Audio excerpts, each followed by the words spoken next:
Assalamualaikum warahmatullahi wabarakatuh. Selamat pagi dan sampai jumpa lagi pada channel kami, channel Sans Solution. Pagi ini kita akan bicara tentang hal yang sangat menarik sekali yang sering terjadi dan sering kita dengarkan di tengah-tengah masyarakat kita, yaitu tentang nikah siri. Nah, nikah siri ini kita lihat sekarang sering sekali dan banyak sekali dilakukan oleh teman-teman kita, baik yang aparat pemerintah ya, kawan-kawan kita yang di ASN maupun di swasta maupun orang-orang biasa. Ini sering kali kita dengar dan antara kita ada yang tidak mengerti ya apa itu nikah siri. Nah, hari ini akan kita jelaskan tentang pengertian dan bagaimana nikah siri dan bagaimana akibat hukumnya atau akibat sosialnya bagi kita dan anak-anak kita dan maupun keluarga kita. Jadi nikah siri ini adalah suatu pernikahan yang dilakukan secara agama ya, secara agama, akan tetapi tidak tercatat atau tidak dicatat oleh pemerintah. Artinya nikah kita tidak ada datanya dalam pemerintahan melakukan pernikahan. Nah, hal ini adalah melanggar Undang-Undang Nomor 22 Tahun 1946, yaitu ada sanksinya. Sanksinya berupa denda dan kurungan. Nah, nampaknya sepele, tapi teman-teman kita atau saudara kita ada juga yang melakukannya. Nah, di sini ada teman-teman kita bertanya, nikah siri itu sah atau tidak? Nah, kembali yang saya sampaikan tadi bahwa nikah itu adalah sah apabila dilakukan secara agama yang dianutnya masing-masing. Ya, sah pernikahannya. Nah, namun secara hukum nasional adalah tidak tercatat. Kita bicara tentang nikah artinya bicara tentang perbuatan spiritual ya, spiritual sesuai agama. Nah, dalam hal ini sah secara hukum agama kita masing-masing. Dalam hal ini kita khusus akan bahas yaitu tentang keabsahan suatu pernikahan dalam agama Islam ya. Di sini diatur dalam fikih munakahat. Nah, di sini ada rukunnya ya, rukun untuk melakukan pernikahan. Nah, di sini kita sebutkan satu yaitu adanya calon pengantin laki-laki, dan kedua ada calon pengantin perempuan. Yang ketiga adalah wali, adanya wali ya, wali nikah, baik orang tua atau wali lainnya atau wali hakim juga. Selanjutnya adalah dua orang saksi. Nah, ini syarat pokok dalam hukum fikihnya, dua orang saksi. Ini adalah selanjutnya adalah ijab kabul. Ijab kabul itu adalah akad yang disebut dalam pernikahannya. Nah, jadi inilah merupakan syarat-syarat yang ada dalam hukum fikih munakahat dalam Islam. Apabila unsur yang 5 ini terpenuhi, maka sahlah pernikahannya secara hukum Islam. Namun bagaimana secara hukum nasional? Nah, disinilah yang perlu kita bahas pagi ini.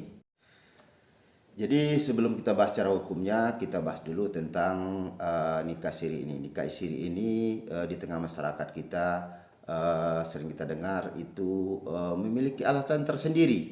Ada beberapa alasan teman kita melakukannya. Kenapa dilakukan?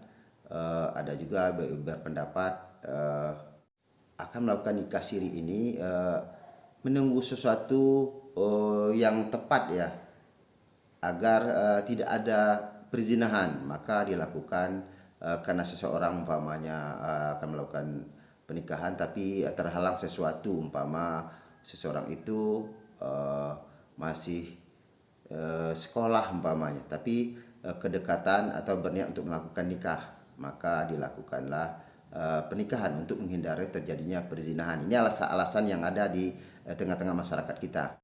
Di samping itu ada juga masalah-masalah biasanya yang terjadi adalah masalah kedinasan. Nah, masalah kedinasan yang belum membolehkan seseorang itu menikah secara sah, secara hukum nasional. maka dilakukanlah nikah siri. Alasannya juga seperti itu, untuk menghindari perzinahan. Nah, selanjutnya yang sering berbenturan dengan hukum nasional kita adalah menikahi anak-anak yang belum dewasa, ya, belum cukup umur. Maka apabila dilakukan nikah secara formal, secara prosedur kenegaraan, prosedur ke undang-undang kita, itu tidak dibenarkan umurnya. Maka agar menghindari perzinahan juga sesuai dengan kebiasaan di tengah masyarakat kita, maka dilakukanlah nikah siri. Nah, kita sering disebut nikah di bawah tangan, tapi syarat secara rukun fikihnya tetap dipenuhi. Nah, yang paling sering sekali terjadi adalah di tengah masyarakat kita, yaitu tertangkap basah melakukan hubungan di luar nikah, atau di ruang-ruang tertentu, ada di kamar-kamar tertentu, dipergoki oleh warga atau pemilik tempat yang dimaksud. Ternyata yang bersangkutan belum mempunyai ikatan pernikahan, maka sering sekali dilakukan nikah siri agar tidak terjadi keributan yang lebih buruk lagi di antara mereka, antara si pihak lelaki maupun pihak perempuan dengan keluarganya, maka dilakukan nikah siri. Nah, yang terakhir yang sering sekali kita dengar, yaitu seorang laki-laki melakukan nikah siri, yaitu tidak dapat meminta izin, ya, tidak dapat meminta izin pada istri pertamanya. Dan juga bukan sekedar tidak dapat, artinya apabila pun diminta, ini akan berakibat fatal sekali terhadap rumah tangganya. Nah, inilah sering alasan yang kita dengar di tengah-tengah masyarakat untuk melakukan nikah siri. Takut istrinya ngamuk, gitulah kira-kira. Nah, terhadap nikah siri ini ada sih dampak positifnya, tapi untuk jangka panjangnya itu banyak sekali dampak negatifnya atau dampak buruknya bagi pihak perempuan dan anak-anaknya. Nah, di sini nanti kita sampaikan dampak buruk apa aja yang sering kita yang akan mungkin terjadi dan sering kita lihat terjadi karena pernikahannya tidak dicatat dalam pemerintah, ya, dalam administrasi pemerintah. Pertama yaitu terhadap anak yang lahir pada ikatan pernikahan nikah siri ini, itu tidak dapat dilegalisasi atau dikeluarkan akte kelahiran yang akte kelahiran seorang anak yang berdasarkan suami istri yang dimaksud. Akan tetapi akte tetap bisa keluar, tapi hanya dari seorang ibu. Jadi ayahnya tidak dapat ditampilkan dalam akte tersebut karena dasar akte adalah surat nikah resmi dari pemerintah. Nah, yang paling fatal sekali apabila seorang suami tersebut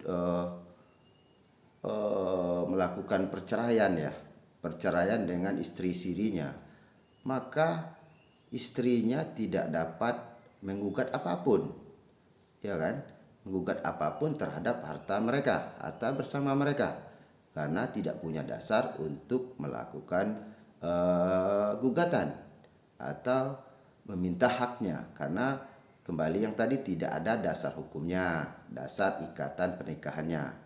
Nah, demikian juga anaknya juga tidak diakui secara hukum adalah anak seorang ayah yang dimaksud.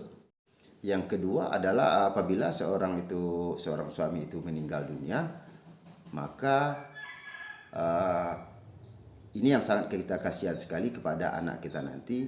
Anak tersebut tidak berhak sama sekali untuk menerima hak waris secara hukum nasional, ya, secara hukum.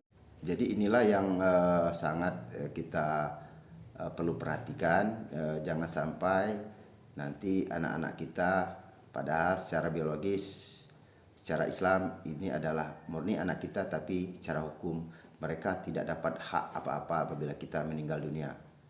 Jadi ini sering terjadi di tengah masyarakat kita. Walaupun diakui dan memiliki saksi bahwa anak tersebut adalah anak kita, namun secara hukum, secara autentiknya anak tersebut bukanlah anak kita. Nah, yang terakhir terhadap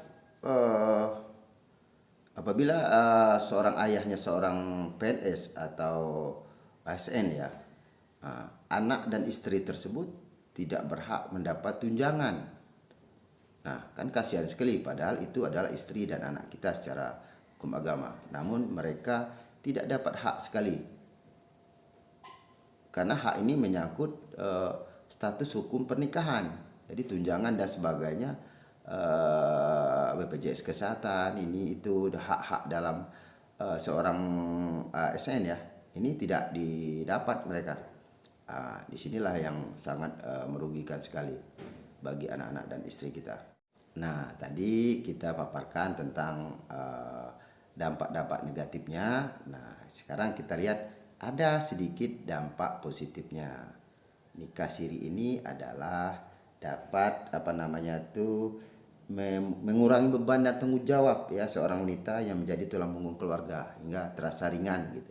Yang kedua, dampak positifnya hal ini adalah menghindari dari pergaulan bebas atau seks bebas, yang menghindari dari penyebaran penyakit kelamin khususnya penyakit AIDS. Selanjutnya dapat juga mengurangi perzinahan ya. Ini yang sangat penting sekali. Artinya ini positif sekali sebenarnya apabila dilakukan sesuai dengan prosedur sebenarnya. Nah, untuk pagi ini itu yang dapat kami sampaikan tentang nikah siri, baik sebab-sebab kita teman-teman kita melakukan nikah siri maupun dampak hukumnya, baik positif dan negatifnya. Inilah pencerahan yang kita sampaikan hari ini. Lebih dan kurangnya kami mohon maaf apabila ada kata-kata yang menyinggung atau tidak berkenan. Kami mohon maaf. Sekiranya ada koreksi atau masukan, kami akan koreksi dan menerima dari masukan tersebut. Selamat pagi, sampai jumpa lagi pada tayangan Sunset Channel berikutnya. Assalamualaikum warahmatullahi wabarakatuh.